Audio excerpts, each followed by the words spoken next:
everybody? Good evening. You know, this is my first time doing Facebook Live. I don't normally do this, but you guys all know I'm very outspoken. I always have something to say, and I wrote a very long post. You guys know I'm long-winded, and it's just too long to post. So, and I think some people won't understand if it's just written. So I think I need to say it before I share it, so that if there's issues, people will already understand. In the wake of what has recently occurred with Charlottesville and everything that we've had occur since the beginning of Africans being brought here to America, I think it's important for some people to get a true history lesson. I had 4 people share with me videos of really interesting people, including this Diamond and Silk, these 2 black Trump supporters that, I don't know, those women are crazy. They lonely. They need some attention. But I think because of that, it's very important that other people understand a very important part of our history and what got us here. Even the media keeps asking, what got us here? What happened? Can you tell us why is this happening? Seriously, you guys don't know? Okay, so here's the history lesson.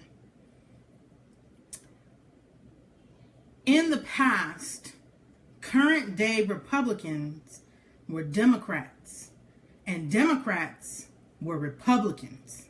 A lot of people don't know that. So about the 1940s, a lot of the Democrats who were white supremacists and white nationalists, slave owners, decided to become Dixiecrats. Dixiecrats, what is that? So those are Confederate white nationalists that wanted to promote that Confederate white nationalist agenda. And they left the Democratic Party because they felt that they were losing their influence in the Democratic Party. And that only lasted for about 5 years. The Dixiecrats, they fell by the wayside and decided to join the Republican Party. The Republicans, not wanting to be associated with people of that ilk, decided to become Democrats. So that is part of the issue that people don't understand, that what's going on right now is neither a Democratic or Republican issue. This issue goes back to the beginning of this country, and people, human nature, regardless of whether you're a Democrat or a Republican.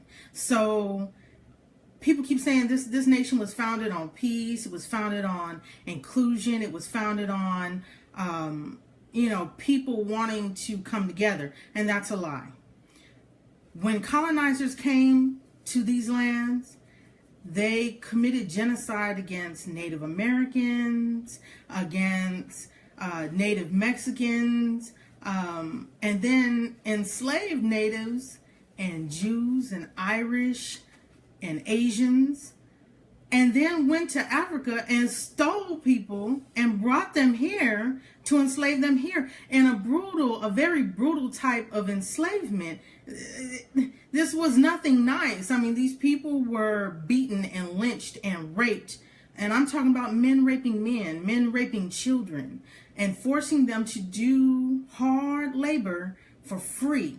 There's nothing peaceful about that. There's nothing inclusive about that. I don't understand how anybody can think that the founding of this country is based on peace and inclusion when we started it predicated on lie, murder, pillaging, genocide, enslavement. Nothing about that says peace and inclusion. And over the years, all of the rebellions in the North saying, well, the South is getting rich because they have free slave labor. We don't have that. It turned a tide where slavery eventually was abolished. And as slavery was abolished, a lot of these wealthy people who had become wealthy on the backs of slavery. And yes, there were only 5% of the country held slaves. But what they did successfully from that point on is they got poor whites to buy into the idea that natives, Africans, Asians are all savages. They started telling that propaganda as slavery was about to be abolished. They did that out of fear that each of these groups would bond together and overthrow them. So they knew they needed more numbers on their side. So they started telling the poor white people, that these Jews and natives and Africans and Asians were going to bond together and rape their wives and rape their children and kill them as payback for what had been done to them. That was the first chapter of hate in the history of America. The second chapter of hate in the history of America is pig law and Jim Crow law. As people were enslaved in this country, slave owners gave some Jews and Irish and natives freedom by way of being slave patrol and going out and recapturing runaway African slaves. And as slavery ended, those slave patrols then became the police that were meant to enforce pig and Jim Crow law. Pig law and Jim Crow law basically made it illegal to be Native, African, Asian. You could not stand on the sidewalk. You could not be in the city center after sundown. You couldn't be in certain towns and be Native, African, or Asian. And many of these people by this point were Americans. They were born on this soil. And even still, they were not granted the same rights as all their other American brethren. And even though, yes, again, many good-meaning, good-hearted whites were not partaking in this, they said nothing. They did nothing. Many of them bought into the propaganda that natives and Africans and Asians were savages. And a lot of what had been considered okay to that time, which had become crime, really created a great divide between the races. And then we went into the third chapter of hate in this country, where the wealthy really succeeded in spreading that propaganda via film. I want you guys to write this down. The Birth of a Nation, also known as The Klansman, which was released February of 1915. They released this film depicting African Americans, natives, and Asians as being savages that were going out and chasing a white woman, you know, trying to rape her. So rather than be raped, she jumped off the cliff to her death. Oh, you know, poor little white girl's down. You know, there's all this crazy propaganda going on at this time, as well as they had begun rounding African Americans up into concentration camps. You don't believe me? Again, look it up. Write it down. Devil's Punch Bowl of Mississippi. You can also look into some of the peach orchards in Georgia. There's a reason why people don't eat peaches in Mississippi or eat peaches off of certain orchards in Georgia, because those peach trees were fertilized by the bodies of thousands, hundreds of thousands of Africans that were gathered up into concentration camps and killed. They were left there to starve to death.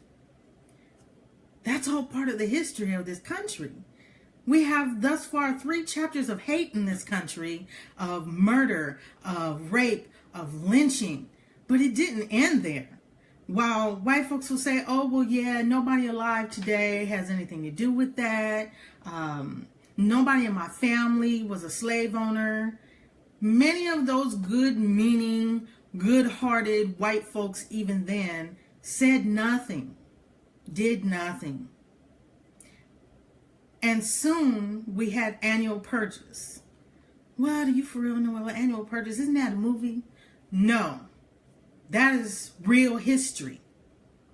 Beginning in about 1853, angry white mobs started going out at night every summer to hunt down African Americans, Native Americans, Asian Americans, and Jews. They would beat them, burn them, shoot them, burn down their homes, their businesses, their churches, their hospitals. And many of the previous slave patrols who had become police officers assisted with the destruction of this property and killing of these thousands of people. And you can look them all up, write it down. From the New Orleans race riot of 1866 to the Lawrence, South Carolina massacre of 1870 to the Colfax riot of 1873, Atlanta race riot of 1906, East St. Louis riot of 1917, Red Summer of 1919, where this happened all across the country. The destruction of Black Wall Street, Tulsa, Oklahoma in 1921, the Rosewood Massacre of 1923, the Red Summer of 1943. There wasn't just one, there was two. And that 1943 included the Delhi Detroit riot. Hundreds of thousands of people of color killed in this country, assisted by police officers and the military. That's right. Our military air raided two, not one, two of those black communities, bombed them into oblivion, killing thousands of people. And this was all okay. It was part of legislature. It was part of the law. No one was ever arrested. Notice 1943. There are people still alive today, children that probably took part in that are now old people today that helped to kill people that have never been brought to justice. All that annual bloodshed, violence, death, and hatred did spur some whites to decide to speak out. But too many stayed silent and agreed with the propaganda. So that brings us to another chapter of hatred in this country, the Civil Rights Movement. The Civil Rights Movement spurned many Jews and good-meaning whites and Africans and Latinos to bond together to fight oppression and injustice in this country and to end these annual slayings of people of color at the hands of angry white mobs. And even then, many people lost their lives. A child, Emmett Till, Corporal Roman Ducksworth Jr., Medgar Evers, the four little girls at the 16th Street Baptist Church, and Virgil Lamar Ware, who also lost his life that day when two teenagers who were leaving the angry white nationalist mob that was outside the church that day decided to shoot this 13-year-old boy in the face. Then there was Reverend Bruce Clunder, James Earl Chaney, Andrew Goodman and Mickey Schwerner, Malcolm X, Martin Luther King Jr. It's too many for me to continue to go on, but I'm sure you get the point. Don't believe me? Write it down. Look it up. That's what Google is for. In recent years, 63% of African Americans killed by police are unarmed and or not committing a crime, including children killed while simply playing in the park, playing on their street, playing with friends, doing what children do, killed by police. It's really not shocking considering what occurred in civil rights, considering what occurred in Jim Crow, considering what occurred during slavery. But that's really the basis of how we got to today. So I want everyone to share this. I want everyone to look this up. I want everyone to let the media know, because the media keeps asking. I keep seeing it in newspapers, on CNN, on ABC, on Fox, on CBS. How did we get here? How did this happen? We got here because America has not reckoned with its hateful, violent, and white supremacist past. We do not acknowledge that these things occurred. No one acknowledges that there are Asian concentration camps that still hold thousands of Chinese and Japanese bodies in Angels Camp right in the Sierra Nevadas.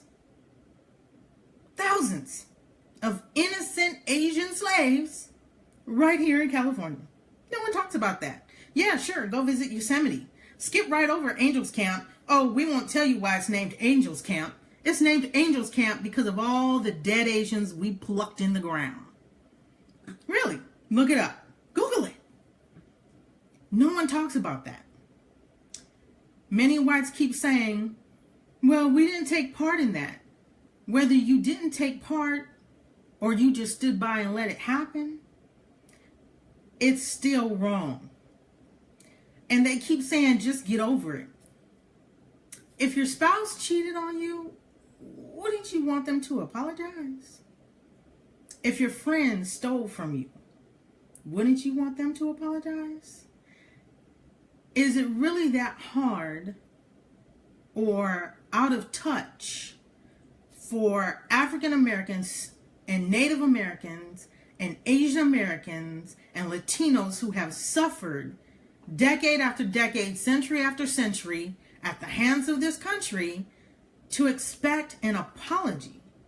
All of these people who put on uniforms to go to war for this country, all of these people who work long, hard hours to help bring in money to this country, to drive the economy of this country, people who purchase homes and teach their children about all the lovely things of this country. There are a lot.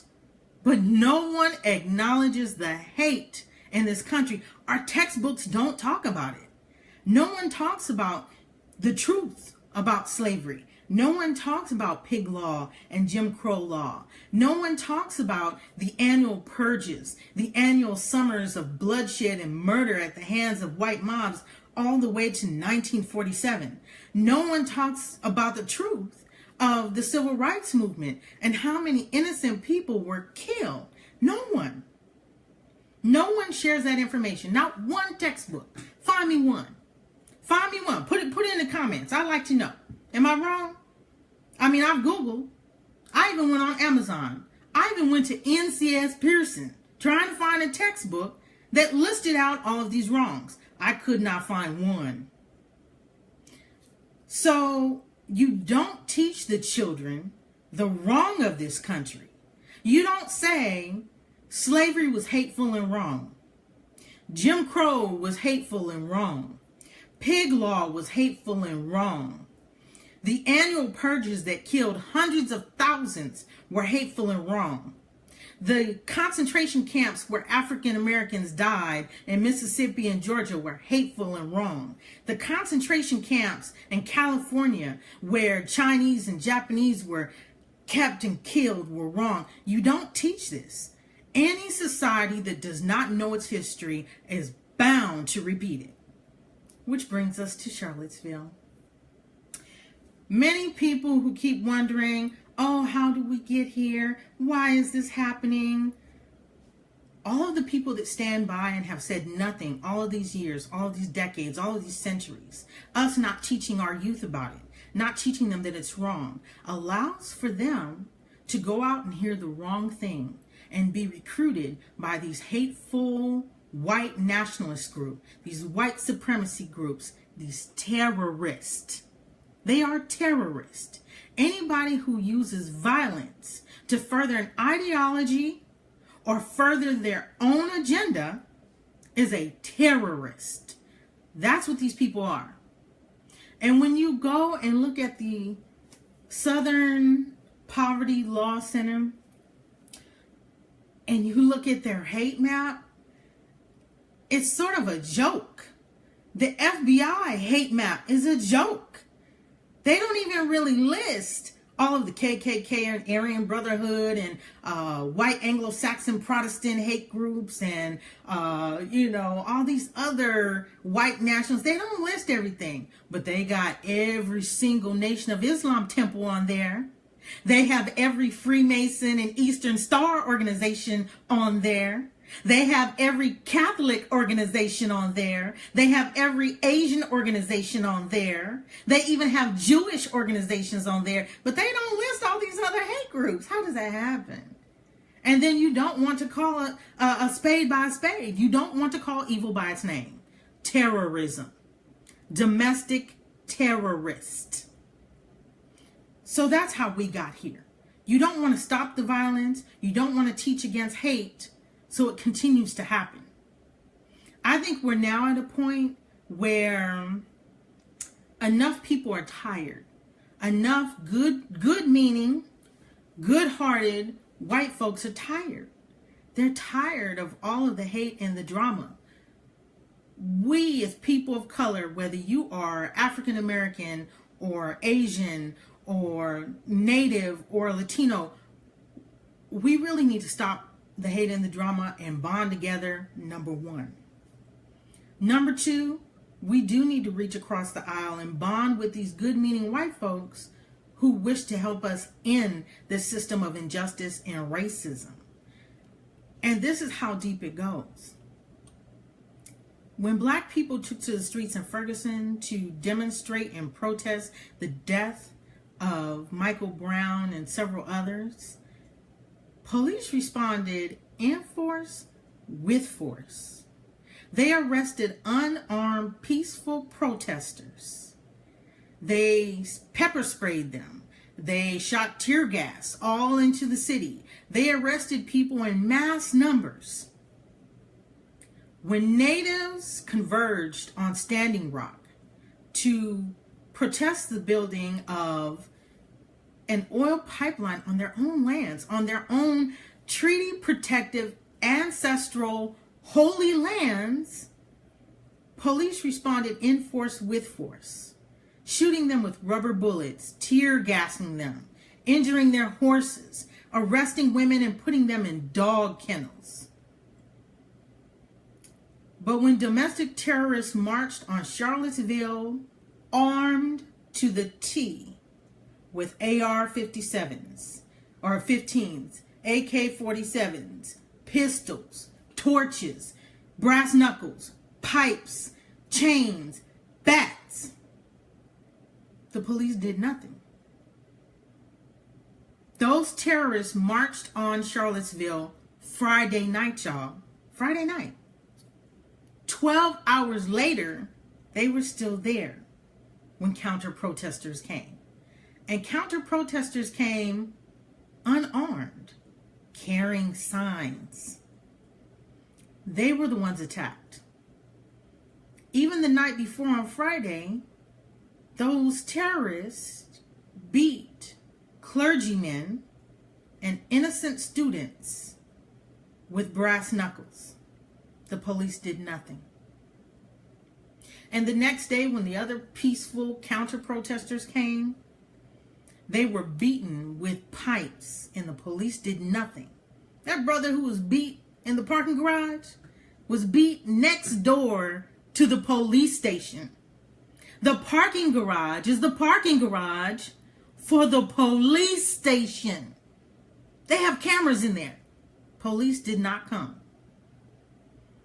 As other white terrorists continued to beat on other clergymen, police did nothing. As a man punched innocent women in the face, one for sure on film, police did nothing. As they walked by these guys heavily armed, no one was arrested. You have to ask yourself, why? Why is it that peaceful, unarmed protesters are arrested and or shot? Because there was a man shot in Dallas, Texas, before the police were shot. But when it comes to Charlottesville, when you have armed terrorists, you do nothing. That just goes to show just how ingrained the system is here in this country. They don't fear armed terrorists, but they fear unarmed people of color and children. Until one of those white terrorists drove his car into a crowd of peaceful counter-protesters, killing one and injuring 20 others. Heather Heyer is our Mickey Schwerner. And it was only then that the police tried to break everything up.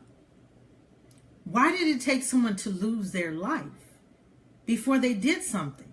And even then, even after all that carnage, only 3 people, 3, including the one that killed somebody, were arrested. How does that happen? We have all this video, all these photos that show these people assaulting people, and only 3 people went to jail? That's amazing. There are dozens of photos, hours of film of carnage that was dealt by these white terrorists.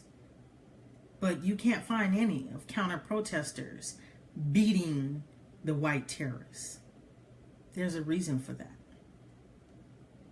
As we now know, many of these white terrorists are professors, students on college campuses, enlisted military, firefighters, high school teachers. One is a high school teacher right here in California.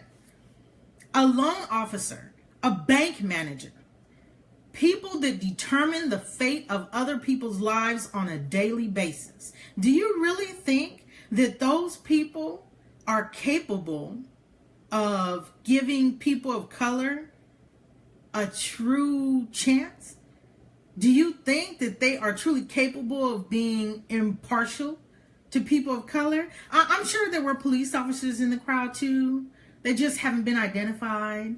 I'm sure that there were possibly even a few doctors, lawyers, engineers.